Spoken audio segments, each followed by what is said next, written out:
Welcome to Dump Truck Toolbox.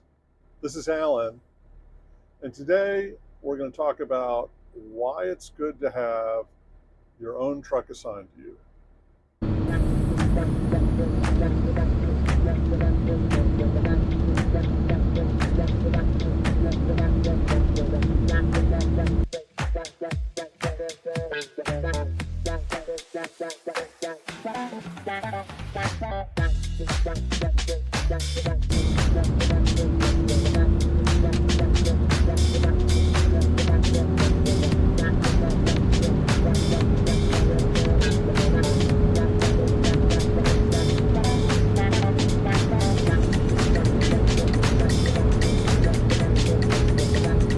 In the last week, my usual truck had an interesting mechanical issue. It wasn't directly a safety issue, but it was a little annoying. The horn would beep randomly. Well, maybe not totally randomly. Sometimes it would beep when I was turning a corner, and at a busy intersection, um, people are looking and are like, "What's going on?" Including me. The first couple times, it's like, "Who's beeping at me?" And then I figured out I was beeping. Um, and so it was very intermittent, maybe um, two, three, four times a shift. And then it started getting more persistent. And finally, one day last week, I pulled into the yard and was doing, the end of shift stuff. Finally, backing into my parking spot, and it went beep, beep, beep, beep, and then it just went full on for, I don't know, 20 seconds or so. And so the dispatcher came out and said, "Alan, is something wrong?" I said, "Yeah, my horn blows all the time." And so they um, very quickly, put my issue in front of the maintenance people, and they started working on it, and they needed a part or something. I'm not sure what. So for the last few days, I've been a vagabond. I've been driving other trucks, and I wanted to share some of my experiences. So the first replacement truck I had was one of our newer trucks, um, the same manufacturer, upgraded engine. My truck has a 300 horsepower engine. This truck, the newer truck, was rated for 330, and the difference subjectively was more than 10%, more than 30 horsepower. My truck, because it's old, I think it's got some parasitic losses, and the engine probably isn't making full power. So anyway, that was a nice surprise. But one of the big issues was finding where all the controls were. Even though it's the same manufacturer, the controls were moved around, and I'm sure all of them make a lot of sense.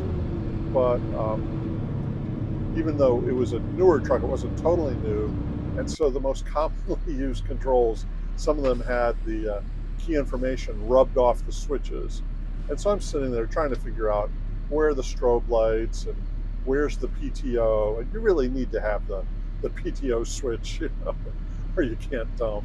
And so several times I had to call my dispatcher or wave him down when he's walking across the yard and say, "Where is this and where is that?"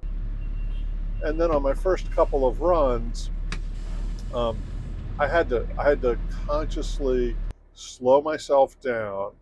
Normally, when I'm pulling into a job site, I'm getting the tarp set and I'm doing the strobes and the flashers and pulling the drop axles up, just really almost reflexively now, because I've been on this truck so long. But with that newer truck, the switches were in different locations. Some of them were rotated 90 degrees, um, and so I really did have to slow down. And it wasn't a big issue, but it definitely required some thought, and the first couple runs was a little more stressful than running with my normal truck. I'm reminded of one of the case studies we did in one of my psychology classes, where the professor talked about, and unfortunately this is sort of a sad example of not knowing where the controls are, but how in the surprise attack on Pearl Harbor, Most of the pilots had assigned planes, of course, and the planes back then were built on a more ad hoc basis. The assemblers put stuff wherever they thought it was a good idea at the time, and so every plane had its controls uniquely placed. And when the attacks came, some planes were destroyed on the runways. Some pilots were not available or injured or killed. And so pilots just ran out and hopped into whatever plane was nearby. And according to my professor, several of them sat there trying to get the plane started, trying to get it ready to take off, and they couldn't figure out the controls. And some of them actually were killed sitting in a plane that they couldn't get going. Now, my issue with the dump truck and the controls was much less serious than that, but it does go to show that it's good to be familiar with your equipment. But I did enjoy it. I mean, the more power, different transmission. I think the shifts came differently. It felt almost like an automated manual. I'm not sure. I might have to ask the mechanics. My second day without my normal truck, they put me in another truck of basically the same age as my normal truck, because they needed the heavy-duty bed to carry some riprap, some large rock in. And so I got in that truck thinking, oh great, old home week, and so I discovered once again just some of the controls were moved around. The truck ran differently, responded differently, and I didn't have all my equipment. And so, like, my phone was running out of charge, and the regular driver, has a different brand of phone, so that he couldn't use his cords and all. And so this morning I came in, and my dispatcher said, "Alan, your truck's fixed." And I said, without even thinking, and this is not a real professional comment, for a commercial driver, but I said, "That makes me happy." And it really did. So it's nice to have your own truck. It's nice to have it set up like you want, all your regular equipment in it. And as an owner operator, I'm sure people go like, "Well, yeah, of course, I own my truck." So, but when you drive for a fleet, you sometimes get moved around. Where I'm at now, though, I mean, I have an assigned truck, and I drive it 98% of the time, so that's nice. Where was that before? I mean, we had a fleet of trucks, but the truck you got varied day to day, largely based on the work you had. They give you a quad if you're working on a job site. Usually, they give you a quint if you were hauling.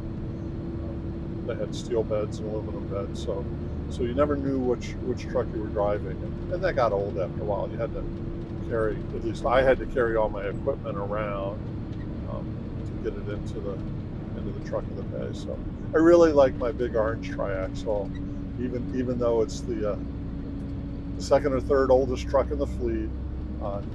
It's mine. I'm used to it, and I suspect a lot of drivers feel the same way about their truck. It may not be perfect, but it's mine.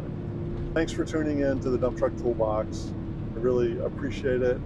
Those of you that drive for a living, let me know how you feel about having a rotating truck out of a fleet or driving your own truck. If you haven't subscribed yet, please do so.